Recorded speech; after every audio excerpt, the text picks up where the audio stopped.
Good evening, everybody, and a warm welcome to this Thursday evening program. I see many familiar names, and I'm sure that we can go on this deep journey together.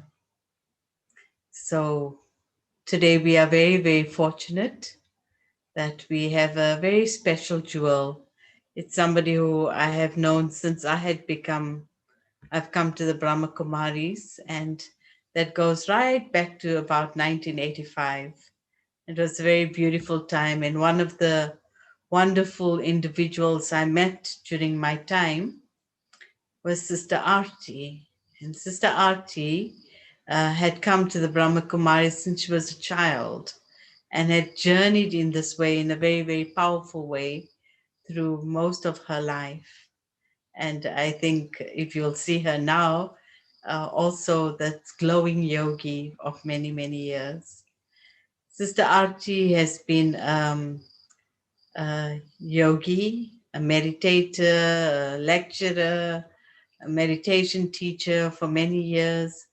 And when I see Sister Arti, I think about the loveful memories of Covent Garden, Sister Arti. For so many years, Sister Arti, based in London itself, had been part of Inner Space Center in Covent Gardens. And it has been a busy place which accommodated a variety of people in so many different ways. And I think when we respond to life in all its different energies, we begin to see the variety that life offers us. And today, I think we have a very, very powerful topic of cultivating gratitude. I think in the world that we're living in now, so many of our situations in life can create such a self absorbed energy that we forget the gifts that life actually offers us. So, we're very happy today to have you with us in South Africa, Sister Archie. Warm welcome, South African welcome to you. And I'm sure that the family that's on today, many of them are very familiar names. So they are very close to the Brahma Kumaris, friends of the Brahma Kumaris, people we've also known for many years. And there are some of you that are new today. So very warm welcome to you today as well. So we're going to listen now to Sister Arti. And so warm welcome, Arti. Welcome. Thank you. Thank you very, very. Oh, have I got it on? Yes, I have. Thank you. Thank you very much, Dipti. It's lovely to see you too. And I think these need to come off. That's better. Gosh, I can see you much clearer now. It's lovely. I've had an outstanding, a long-standing actually, invitation to come to South Africa, and it's taken a pandemic to make sure that I actually get an opportunity to meet the family there, the friends there, the people on a journey alongside me. So I'm very, very honored to be with you here today. There is a proverb I came across. I have no idea where it comes from, but it's one that I've thoroughly enjoyed. And it's been something that's always made me double check where I'm at in this journey. And the proverb is gratitude can transform common days into thanksgiving, turn routine jobs into joy, and change ordinary opportunities into blessings. And so it's been something that's helped me check, am I just treading along life, um, plodding along, and then missing out on those experiences of joy? Is there a thankfulness in my heart? And do I experience the blessings of moment to moment living? And I think for me, that's what the Raj Yoga meditation journey has been like. It's been saying that life doesn't have to pass you by. you can experience a huge richness moment to moment if you know how. And so um, I'm going to explore tonight's topic not the usual way, because there's lots of blogs, lots of books and articles about gratefulness and how to practice it, whether it's journaling, which is a very powerful tool. And if you haven't tried it, I'm going to recommend it. I know firsthand how beautiful journaling is. Affirmations, positive emotions.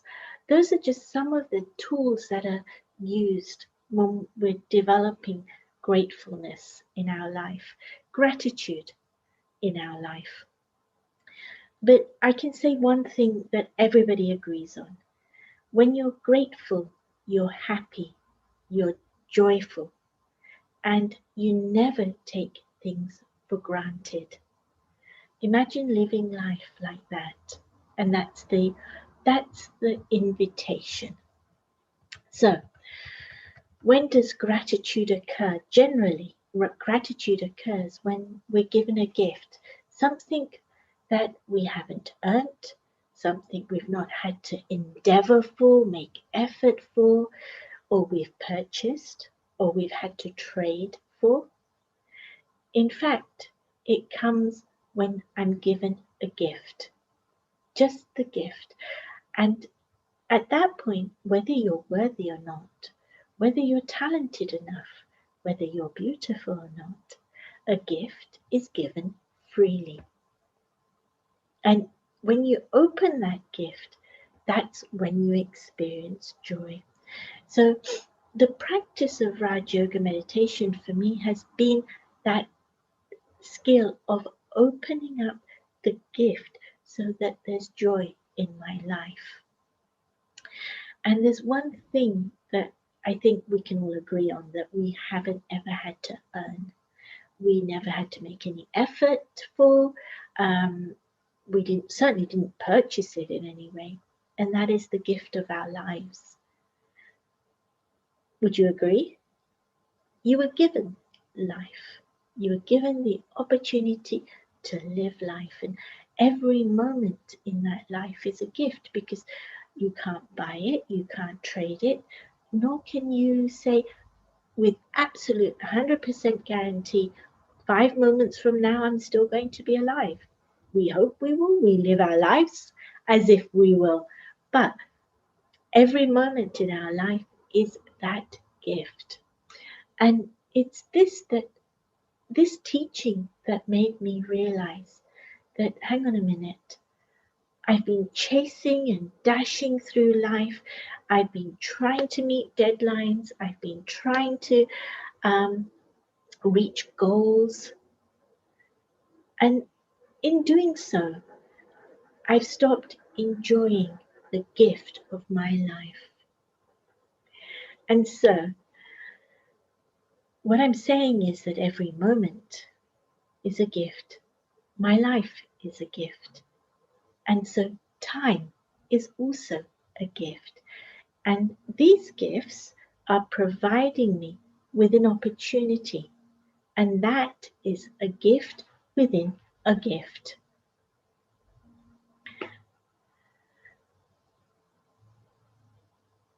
But we only see the opportunity, the gift, if we've paused. You know, if you're dashing out the door and someone hands you a present, if you don't pause and open it and see it for what it is, you won't appreciate it. If you take it and put it aside on the shelf and say, I'll see it later, you've missed that moment, that opportunity. And so, what meditation is doing is enabling me to pause. We've spent so much time rushing around, we've forgotten to pause and enjoy the moment. In England, we talk about stopping long enough to smell the roses, and that actually very few of us do that. So, pausing. I think most of my life, I've had a thoroughly enjoyable life. It's been one where I've been able to experience things, have opportunities, meet amazing people, and my life has been very rich for it. And then I started in Covent Garden. Well, I started with inner space, not Covent Garden, with inner space and the whole concept of inner space. And initially, it was fine. It was normal hours, and you were still meeting new people, working with people from across the world, all under one roof. It was really exciting.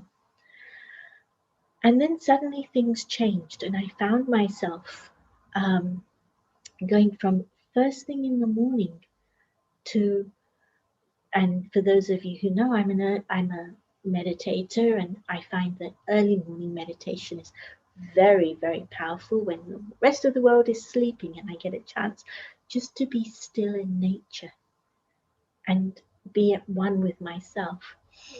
And so I'd be waking up very early. I'd be waking up about 3:30 in the morning, and then I'd start my day at that point, and I wouldn't come home till 10 or 11. And this went on and on and on. And I found myself back at our headquarters in Mount Abu, and the then administrative head, Dadi Prakashmani.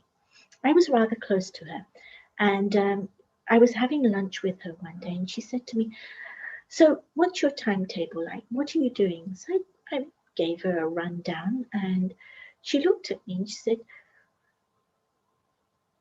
"It's good that you meditate in the morning, and it's good that you meditate in the evening before you go to bed. But Arti, you won't be able to keep this up if you don't learn to pause."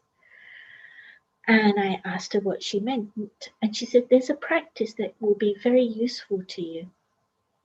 And I said, "Okay, what is this? Because I'm finding that my head is beginning to spin a little faster than it used to. I'm finding that I'm not always catching my breath." And she said, "There's a very simple practice, and it's pausing for 1 minute." And she looked at me, and she could see I was skeptical about the whole thing. She said, "All right, if not 1 minute, then pause for 10 moments." I said, "Okay, fine, I'll try. But what are we doing?" She said, "Just for 1 minute on the hour, take that minute, become aware of who you are and what's important to you and why you do what you do. What's your purpose? Just remember those three things. Who are you? What's important to you? And what's your purpose?" And then watch how the next 59 minutes aren't just productive, but they're joyful. And now, as an organization, it's a practice we do have. We take a minute every hour to pause. And I know that there are days that I can't take the full 60 seconds. The phone's rung, someone's walked in through the door, um, I'm in the middle of a class, and you can't suddenly just pause in that moment. But it's become something that's been very useful to me. And I know many, many other meditators who find it very useful to pause. Now, what are we doing when we pause? It's that space between the stimulus and the response that we're going to be having. And the more we value that space between the stimulus and the response, I find that the number of things can happen in just a few moments. I find that I can choose the response I want. I can see meaning in that situation for me. I can see what there is to learn for me. I can see the outcome that I would like to experience. All of that, all in a pause. And that's the practice of Raj Yoga meditation for me as an individual. It's learning to pause between the stimulus and the response. Just taking that moment, and it may be the moment in that moment I choose to just enjoy that space as being who I am. And being, when you talk about being who you are, you're talking about acknowledging your own qualities, acknowledging your own strengths. It may be that I'm looking at what what's important to me. And what is important? Well, peace of mind. If you've known the Brahma Kumaris for any length of time, you'll know that we use this phrase Om Shanti. Om, I am Shanti, peace. I'm affirming who I am. I'm affirming what is the primary thing that's important to me. It's that peace where I don't feel like I'm being pulled apart. I don't feel like I'm trying to catch my breath or catch up with myself. I am at peace. Not that I want peace, because how do you feel when you want something and you can't get it? Not that I have peace, but I can't find it. How do you feel when you lose your house keys and you need to leave home and you can't put your hand on them? They're not in your bag or they're not where they normally are. Are you comfortable? Are you happy in that moment? No. So I am peace and I experience that in that moment. Or it could be, what am I here for? And I don't know about you, but I know that there's been one thing that's always been very clear for me. I want to live life fully. I want to enjoy it. And I don't want to compromise that. Not with ill health, not with old age, not with um, limitations on time and energy. That's how I used to think. Now imagine being able to live life fully with all of that, even if you're unwell, even when you don't have as much time as you think you need. Even then, you're able to live life fully. So, what is the outcome I want for my life? I want it to be full of joy. I want it to be one full of love. I think we can all agree everybody wants those things, right? And so, learning to pause, seeing the space between the stimuli and the response, and choosing what to do with that space. And with that power of choice comes my sense of freedom. Isn't that interesting?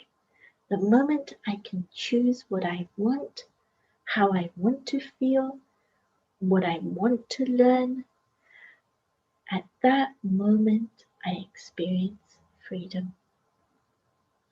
And so, learning to pause, very important. Taking the time to practice pausing through the day, very, very important. And so, I naturally become more grateful. And when you're grateful, it's as if doors open, right? But let's not be rose tinted about it, right? We don't want to pretend everything is okay because I'm not grateful for violence or for disharmony. I'm not grateful for war. I'm not grateful for oppression. None of those things are things that I'm grateful for. But those are things that from time to time we do experience. Maybe not war as in going to war, but being at war, whether it's war internally where I can't make a decision, my mind is not making itself up, and there's two warring expressions going on inside of me. Should I, shouldn't I? It's a form of war, it's a form of disharmony. I don't enjoy those moments. Let's, for example, take the example of waking up in the morning. If there's gratefulness, not only do I sleep better, but when I wake up energized. Would you agree? Is that been your experience? I know it's my experience. If I go to bed grateful for everything that I've had that day, I guarantee I wake up with energy, no matter how many hours of sleep I have or haven't had.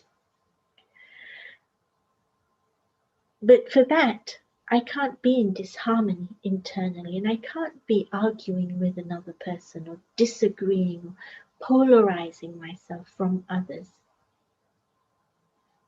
So those are not things that I'm grateful for. And yes, in one way or another, we find ourselves experiencing those. Those are the challenges that get thrown into our life's journey. And yet, what I am grateful for when those situations come up for me, I'm very grateful for the opportunity to rise above it. What does that mean? To learn from it, to grow. And as a result of all of that, I'm very grateful for the trust I then create in myself. So, for example, the pandemic, no matter how awful it is, and I think there isn't one person in the world who would disagree with me, it is a horrible thing that's happened to us right across the world. Not one country, not one type of people, but every single person, no matter how rich or how poor, no matter how talented or how ordinary, if there is such a thing, um, everyone has been touched by it. And yet, I'm grateful for the opportunity of actually having more time with my family, my friends, and actually appreciating my colleagues far more than I had in the past. It's incredible. And it's a trend that I see not just here in London, but amongst many, many communities as I've dipped in and out of different communities across the world since the pandemic.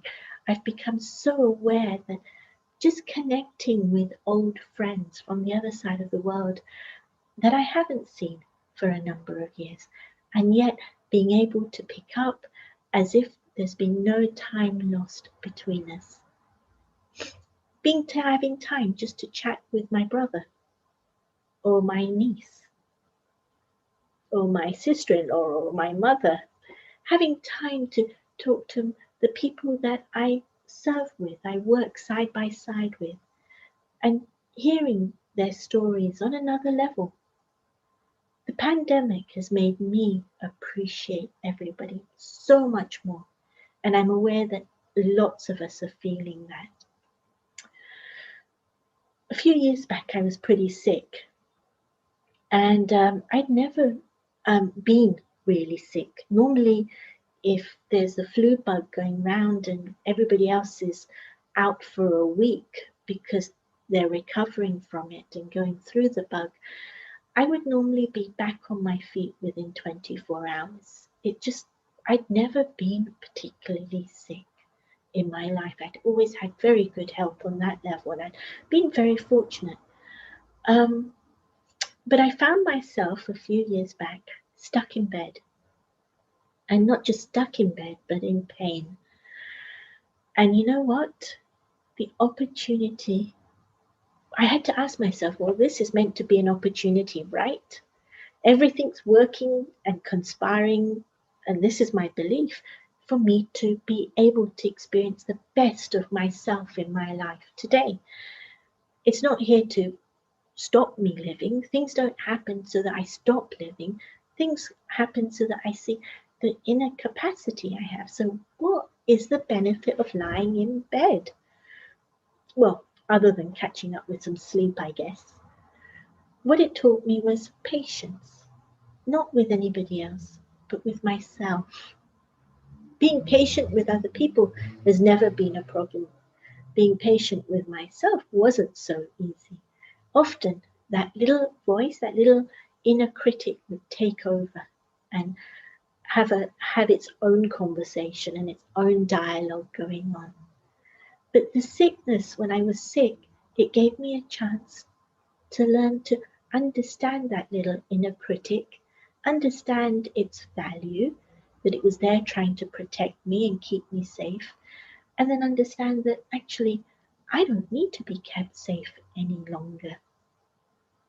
And so, given the opportunity, remembering it's a gift, that life is a gift, that there's something here for me. Can I unpack it? Do I have that time to unpack it? Do I give it the the time to unpack. And so I've learnt that in every situation, I'm getting an opportunity to experience something more, see something more, understand something more, and experience more joy. It's a funny thing to say, but it is the truth. And so, in every opportunity, I'm learning how to play more. I'm learning how to apply myself in a better way. I am growing. And the other thing that then occurs when there is gratefulness, so my relationships with my family, my friends, my colleagues, learning to grow and trust myself, learning to unpack the gift that is given to me, because nobody enjoys a gift while it's still packed in its box, right? Everybody wants to, no matter how old or young you are, you want to unpack the box to see what's there. And if we don't unpack, we're the ones that lose out on the joy. And so, what is gratefulness? It's that giving yourself that time to unpack, to undo the gift and see it for what it is. And when it comes to other people and there's differences, when you're grateful, you actually are able to celebrate the differences. You can acknowledge the differences, you can celebrate those differences, and as a result, your life is richer. There's one more story I'm going to tell at this point. And I think I was 6, and I grew up in a community that was primarily Christian and Jewish, and we were the only Asian family in the whole area, quite literally. And in my school, I was the only Asian child. Myself and my brother, we were the only Asian children. And there were no other Asian children. Everybody else was blonde and white, or redheads and white, or brunettes but white. Everybody. And so we learnt that it was very interesting. I was in a situation and we were asked by our teacher how to make a cup of tea.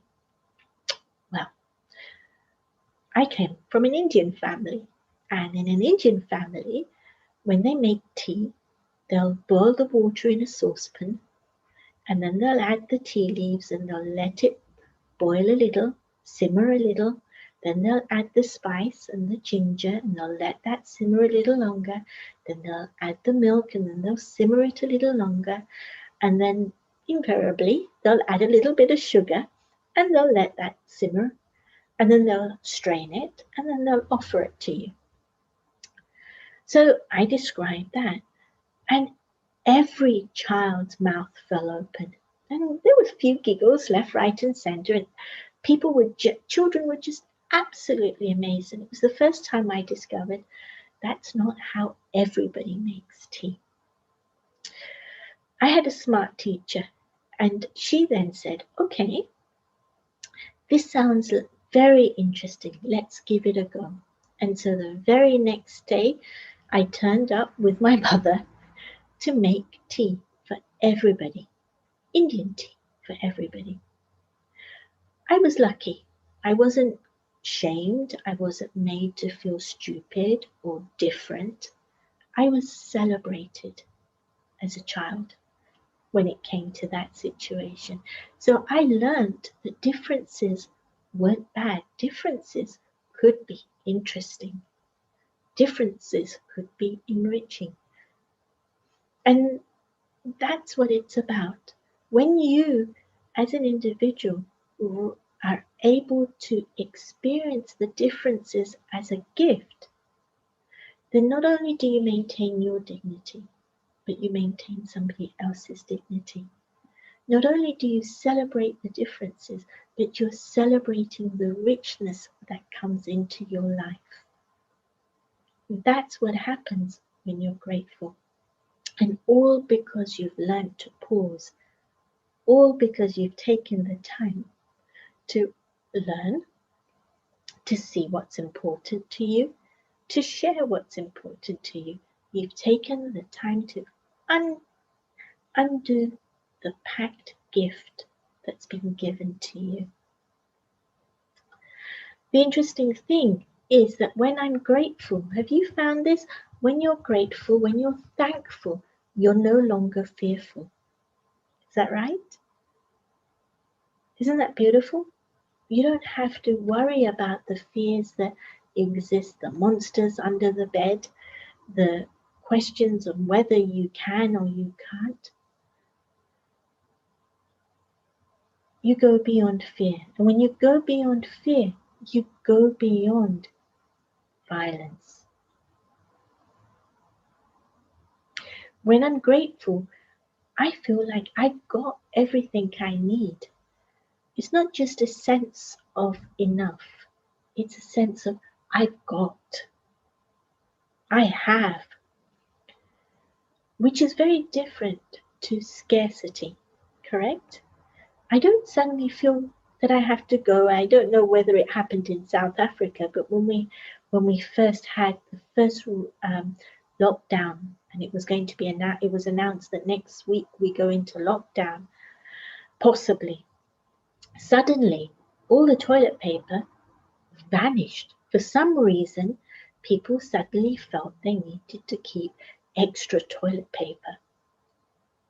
Isn't that unusual? I still haven't got my head around this.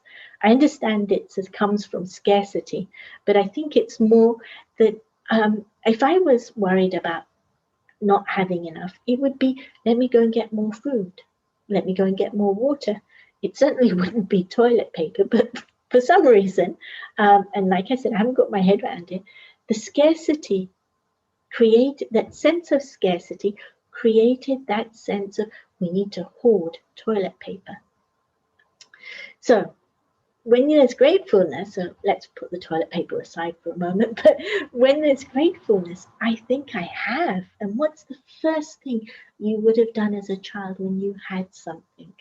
Whether it was with your siblings, whether it was with your friends, what would you have done? You would have shared it, correct?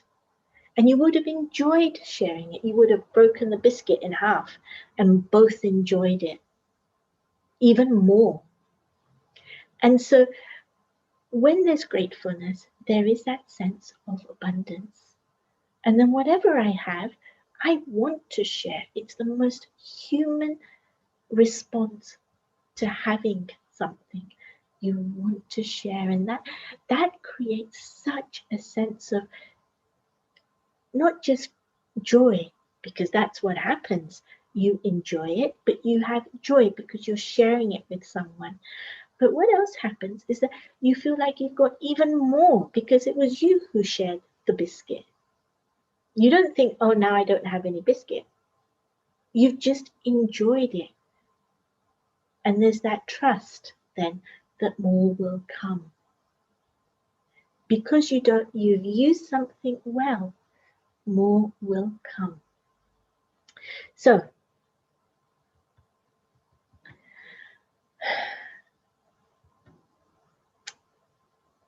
that sense of abundance, that sense of celebrating differences, that sense as a result, I no longer have to compare myself to anyone.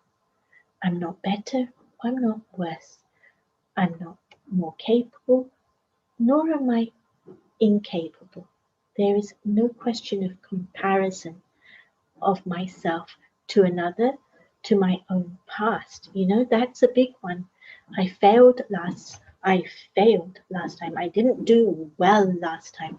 Well, when you live with gratitude, when you're learning and you're growing, when you've created that space in your life just to be, then there is no need to compare yourself to your past. You've learned, you've grown, you've moved on. You trust yourself. So take that moment to enjoy yourself.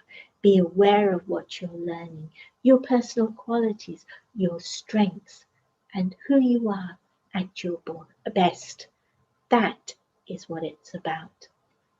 Now, I'd like to share something else, but I'm not sure if I have the time.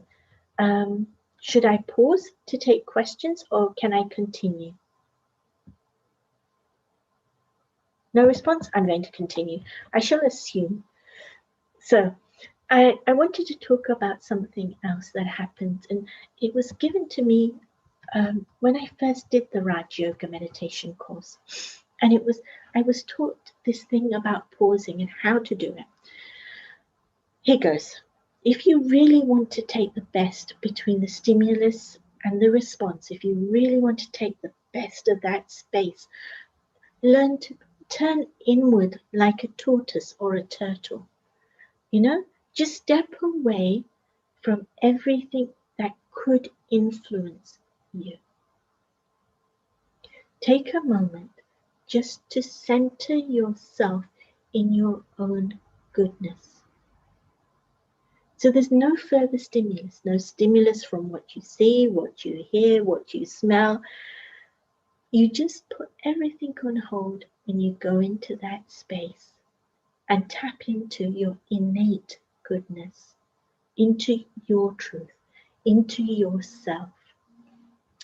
And when you discern that, when you do that, then what happens is that you can decide what you want to bring to the drama of your life. What do you want to carry into the next moment?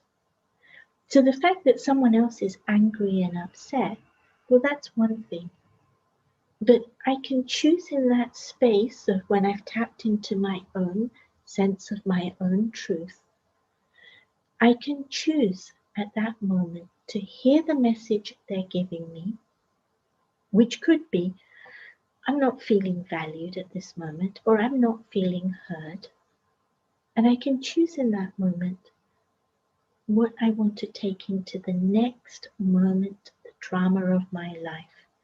And it's saying, what is the opportunity you have been given in this moment? What are you going to do with it? Are you going to turn it into a gift, another gift, or is it going to turn into something else? Is it going to turn into friction or something of the past or differences? Or am I turning it into a gift for myself and someone else? If you do that, if you've chosen, if you're developing that ability to discern what you want to take it forward with you, then what happens is that you then have that sense of abundance and you have a sense of what you want to share, what you want to give, what you want to just, give without needing something in return. I don't even need a thank you. I feel so rich that what I'm giving you isn't taking anything from me. I'm just sharing because it's my nature to share. And that's how that works. And then because you're sharing, because you've already decided that the next moment is going to be a gift, then you're able to move with joy. You're able to move through life with joy. And what does that mean? It means that even if something crops up as an obstacle, as a challenge to your beliefs or who you are, what you're doing, because you're moving with joy, you're learning to flex. You can move around something, you can move over it, under it. You can carry it with you without it influencing you. You don't let go of what is meaningful for you. That's the important thing. In every step, in every breath, you're choosing meaning. And so you're living life meaningfully or joyfully. If you're doing that, then the next time you take a moment, you become aware of your strengths, you become aware of your qualities, and you leverage them.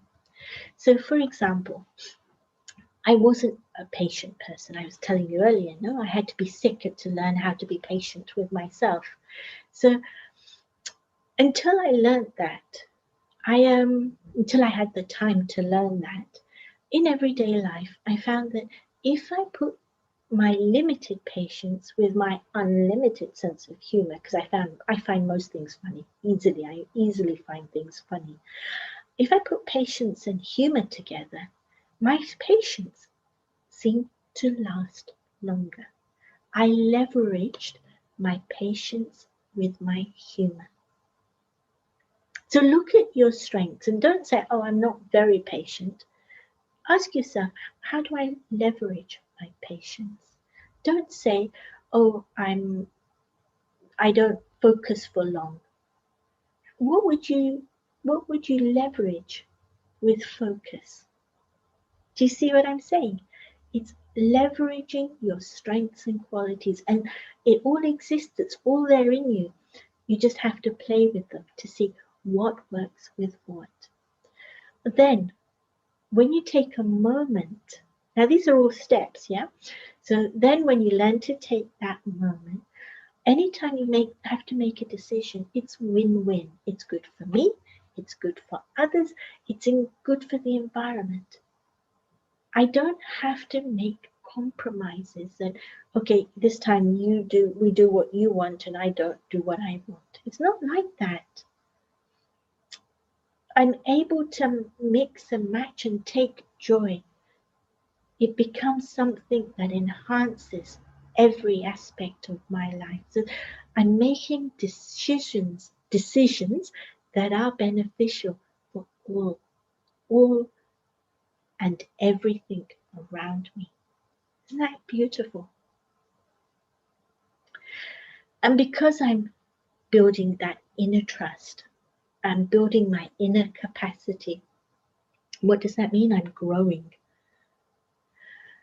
Then my imagination is used to be creative. I can dream big, but at the same time, I find small steps to attain what I'm dreaming of, rather than allowing my imagination to create anxiety and worry of what could happen. What are the worst scenarios I have to face?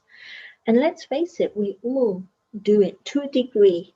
You know, this could happen, or what if that happens? You stop living life like that. You start allowing your own creativity, your own ability to dream, to take the life because you trust your inner capacity to find the steps to grow.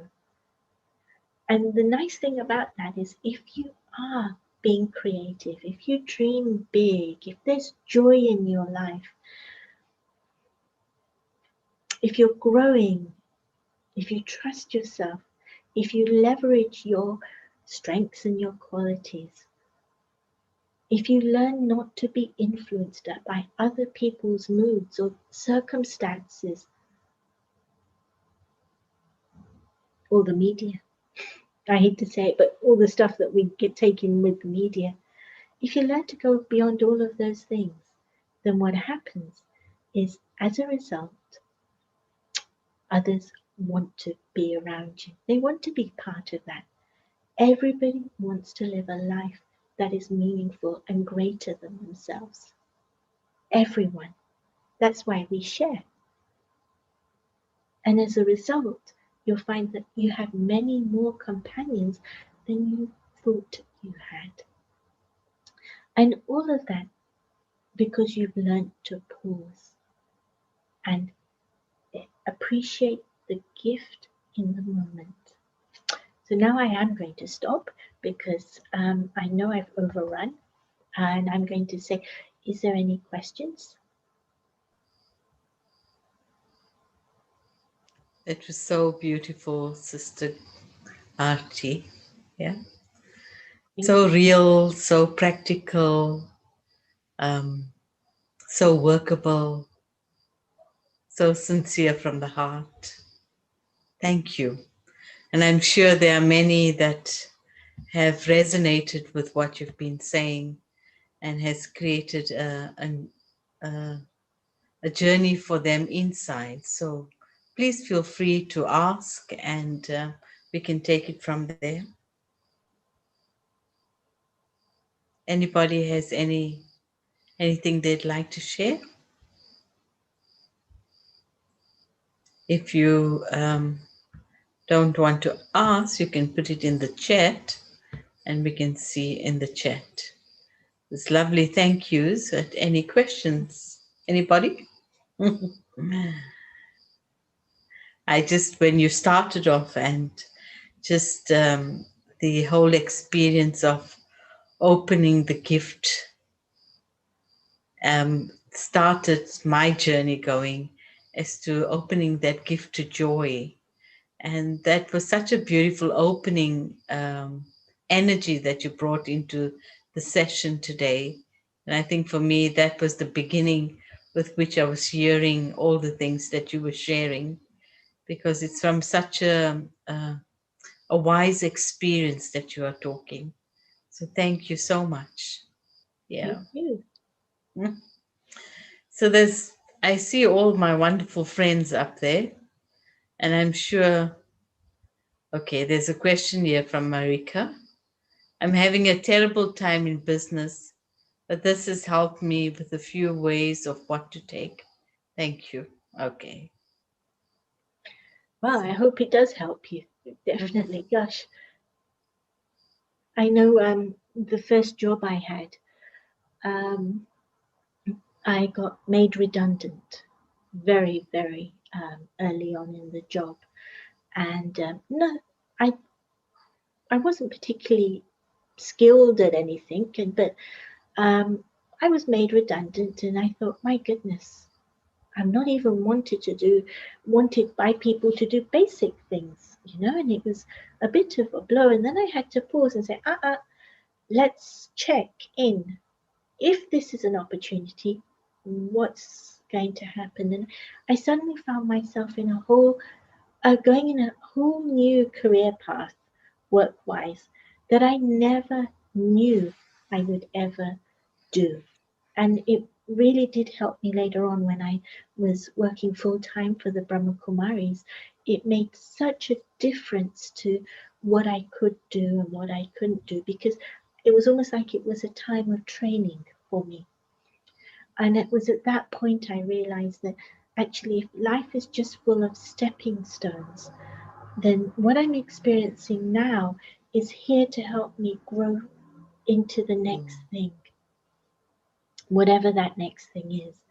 And I then realized that there really are no ends, that even when things are difficult, it's not the end of something, mm, it's just the next phase in my life. And that has been really, really helpful, because even within the Brahma Kumaris, I've lived in London, I've lived in the home counties, I've lived in New York, I've lived in Washington.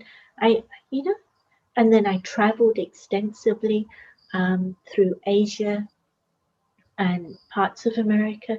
And every time I found myself facing something new that I never thought was going to be possible, I found that actually the things that had happened before had prepared me for what I was going to be experiencing next.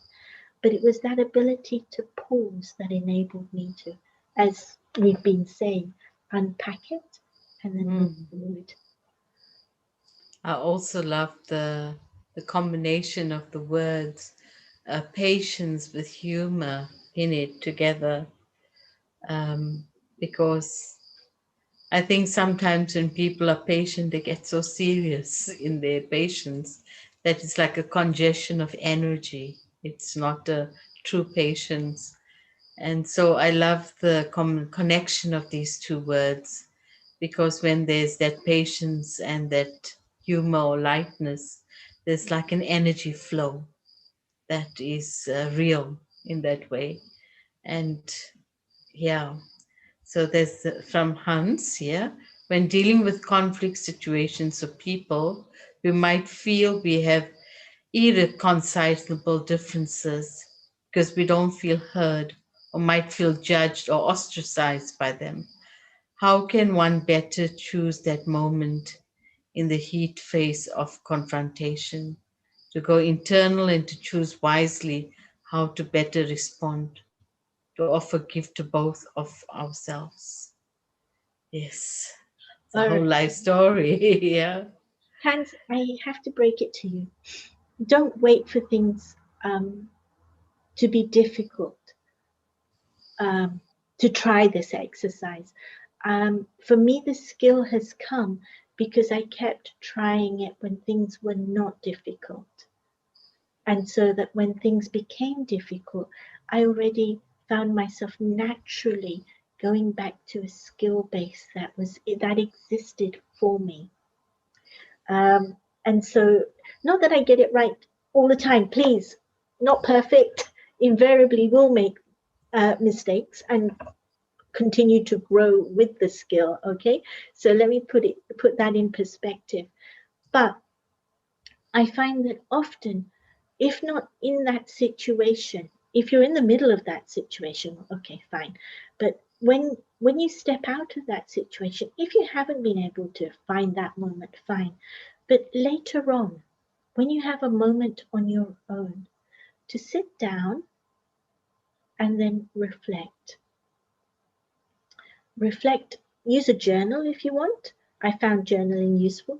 Or write a letter to yourself. That's also a very quick and easy way of accessing things that are held in your innate wisdom that you can access and bypass all the other emotional stuff. Or just sit and reflect and just ask yourself, what was the message given to me? Not just what I'm feeling, what is the message that's coming to me? And if I wasn't feeling uncomfortable or feeling judged or feeling unheard or disrespected or disempowered, if I wasn't feeling those, how would I respond to that message?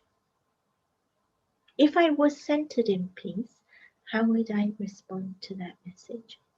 It's a learning situation, correct?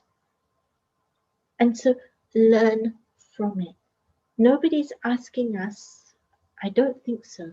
Dipti will tell me otherwise, but nobody's asking me to have the perfect response every single time. They're just asking me, life is just inviting me to be the best I can be in that moment. And if I don't have the answer at that moment, fine. Just make sure that within that time, within that day, you sit and you work through it for yourself. Two benefits. One, you will have an answer next time. So the next time you're in that situation with that person, invariably it's the same person until you get it right. Yeah, that's my experience anyway. If I'm getting into disagreement, it's invariably the same person until I've got it right and learnt the lesson I need to.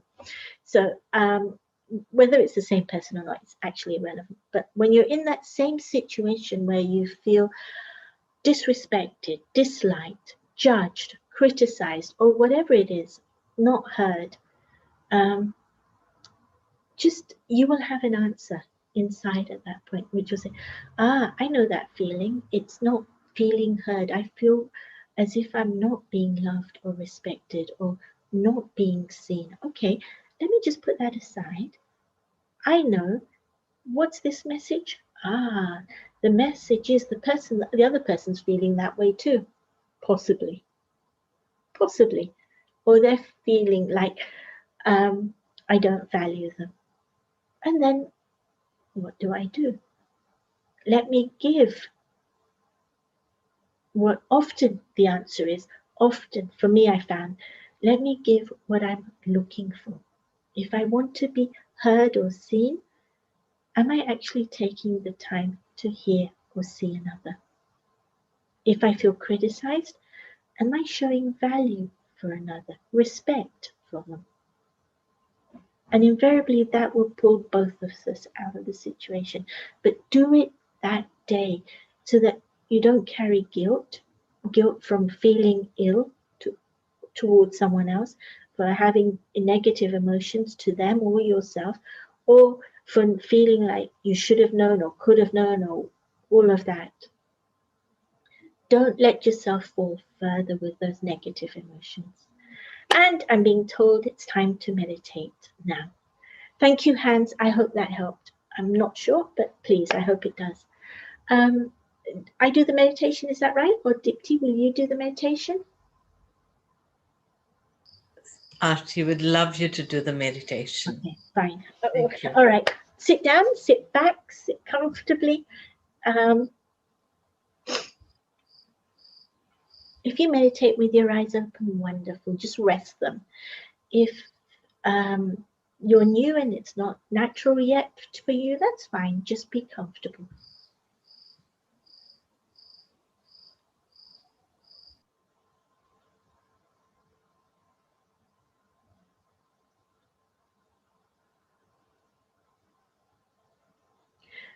I'm going to take a moment just to make sure that the body is comfortable,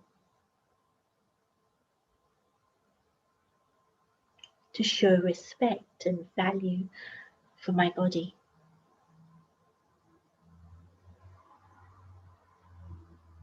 So I check off and make sure the muscles from my feet, through my legs, the tightness in my back, my abdomen, my shoulders, all vanishes and my body is at rest. I check in and check my hands and my arms, my neck, the muscles in my face,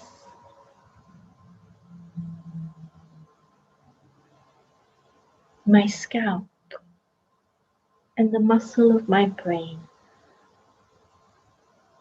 All of those are just resting and comfortable.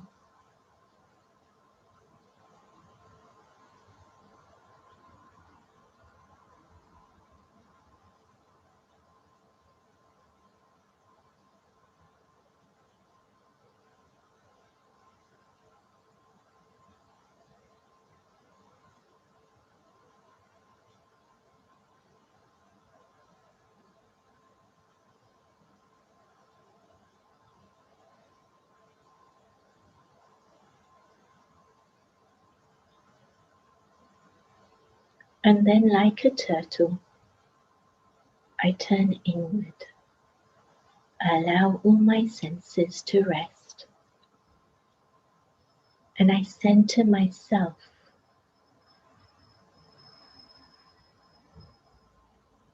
in my peace.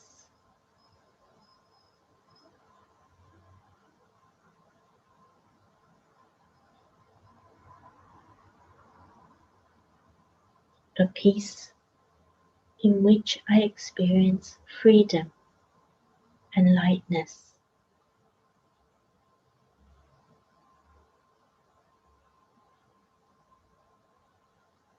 A peace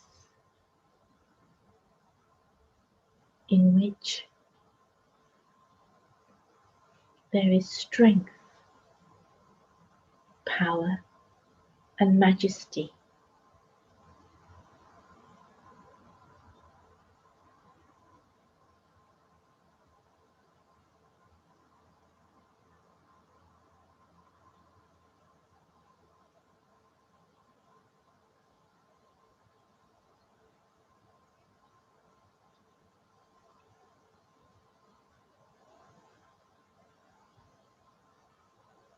And as I experience those qualities within my peace, within myself,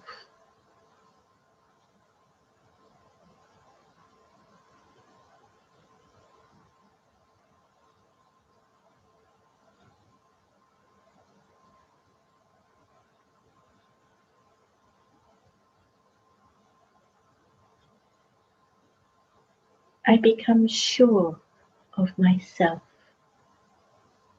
steadfast,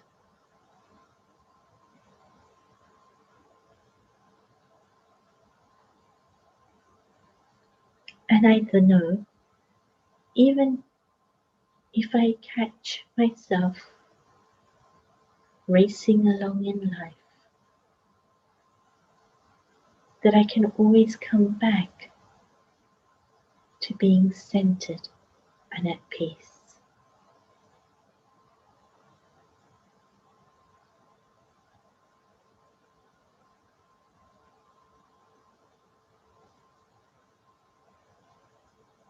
To my truth, to a place of wisdom that exists in me. I am peace.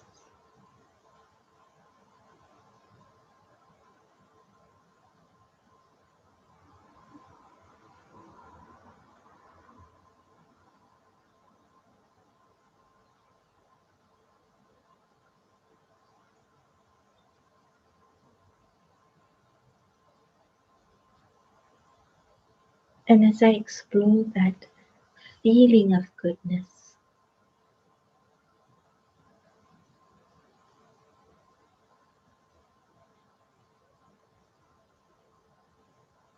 that feeling of trust and wisdom that is timeless,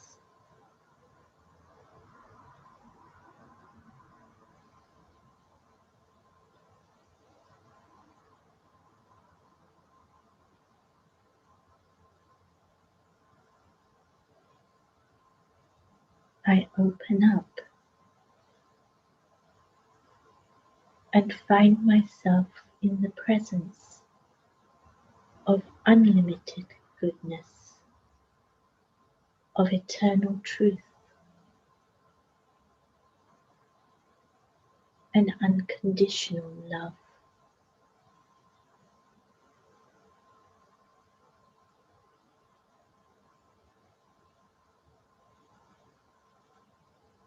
And I feel whole.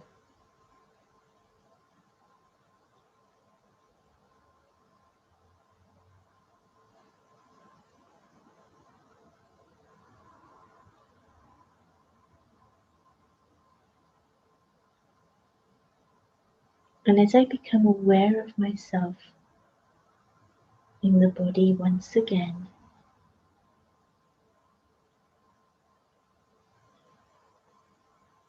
that sense of fullness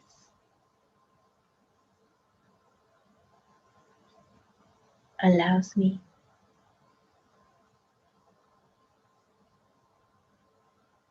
to feel a sense of abundance.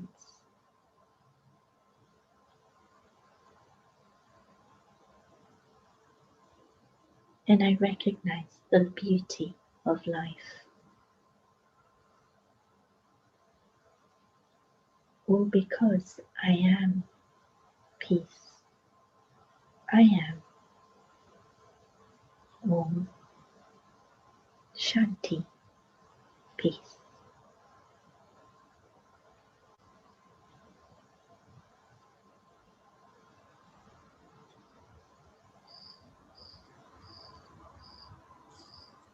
When you're ready, just refocus and come back into the room.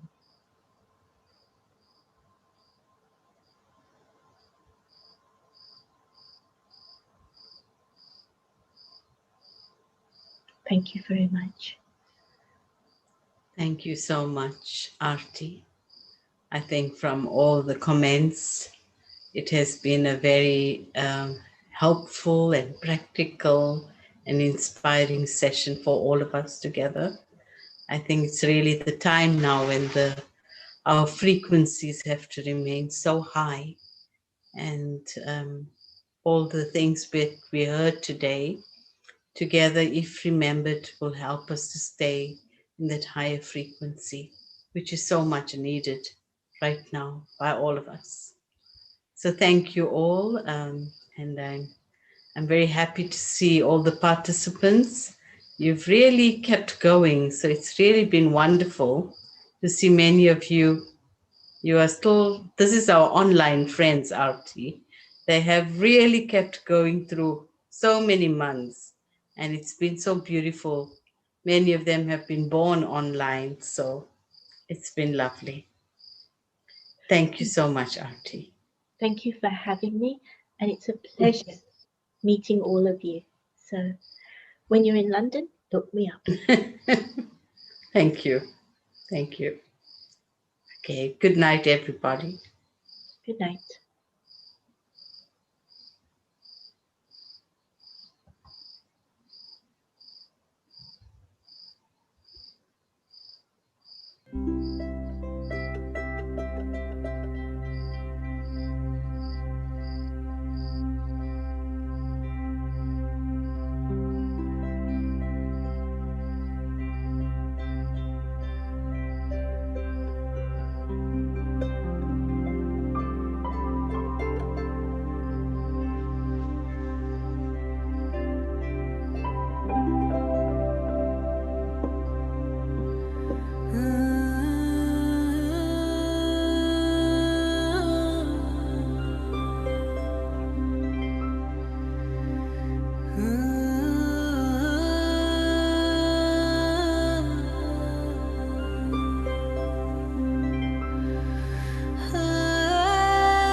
Good night. And just an announcement that this coming Saturday, we're having a cookery demo, and it's a wonderful one for Christmas. So if you would like to join in, feel free to be part of it. 3 o'clock to 5 o'clock on Saturday, the Saturday afternoon. Thank you very much and have a good evening.